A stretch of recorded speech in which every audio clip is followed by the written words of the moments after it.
I've bellyached in the past about how children's films have gotten way too soft in recent years, like Hotel Transylvania's Dracula doesn't even drink blood.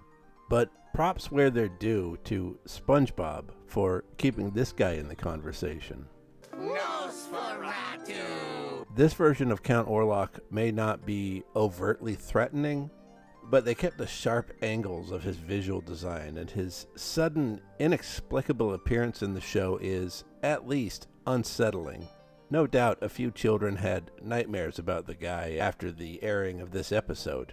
But this wasn't the first time a Nickelodeon show introduced their own surreal version of the Count. The 90s anthology series Are You Afraid of the Dark featured Orlok as its Monster of the Week in the Season 2 episode Tale of the Midnight Madness. This one starts with an old movie theater struggling to pay the bills when this nutty professor dude shows up trying to get them to play his indie film, Nosferatu the Demon Vampire. It basically follows the story of the 1922 Nosferatu, but this time the vampire wins. The filmmaker is Dr. Vink, who shows up in a few other episodes. And I always liked how Are You Afraid of the Dark had this shared universe, notably with the recurring occult shop owner character, Sardo. That's Sardo! No, mister.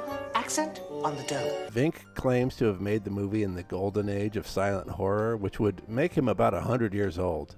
Tubi wouldn't be around for another 20-something years, so the only way he can exhibit his film is by popping up at random movie theaters and pestering them to show it. And all he wants in exchange is one night a week of your choosing to show my other films to the public. You can probably guess what happens from there. The only reason to have a creepy old movie in a show like this is so the monsters can come out through the screen, like in Last Action Hero. This Orlok, they call him Nosferatu just like they do in SpongeBob, but this guy's name is Orlok. I like the visual design they gave him. Mostly it's the classic Max Schreck look, but with some Bat Boy added into the mix with his giant teeth and big long face. The veins on his forehead are a nice touch, and I think it's especially creepy how they are extended to his hands.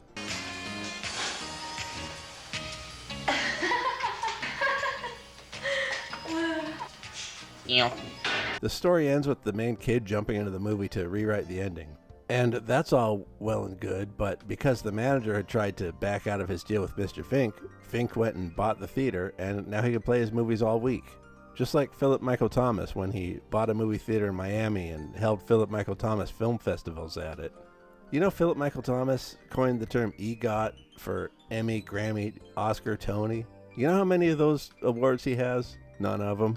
Anyway, Orlok is capably played by Christopher Heyerdahl, and while he doesn't have a single line of dialogue, he portrays the Count effectively as a menacing creature of the night. They do a fine job of establishing him as a threat. The first time we see him, he's eating John Harker, and he apparently kills the manager, though this is later reversed when the kids destroy the vampire. Interesting note, Heyerdahl played one of the Night Stalkers in Blade Trinity, helping to develop the virus they used to kill the vampires in that film.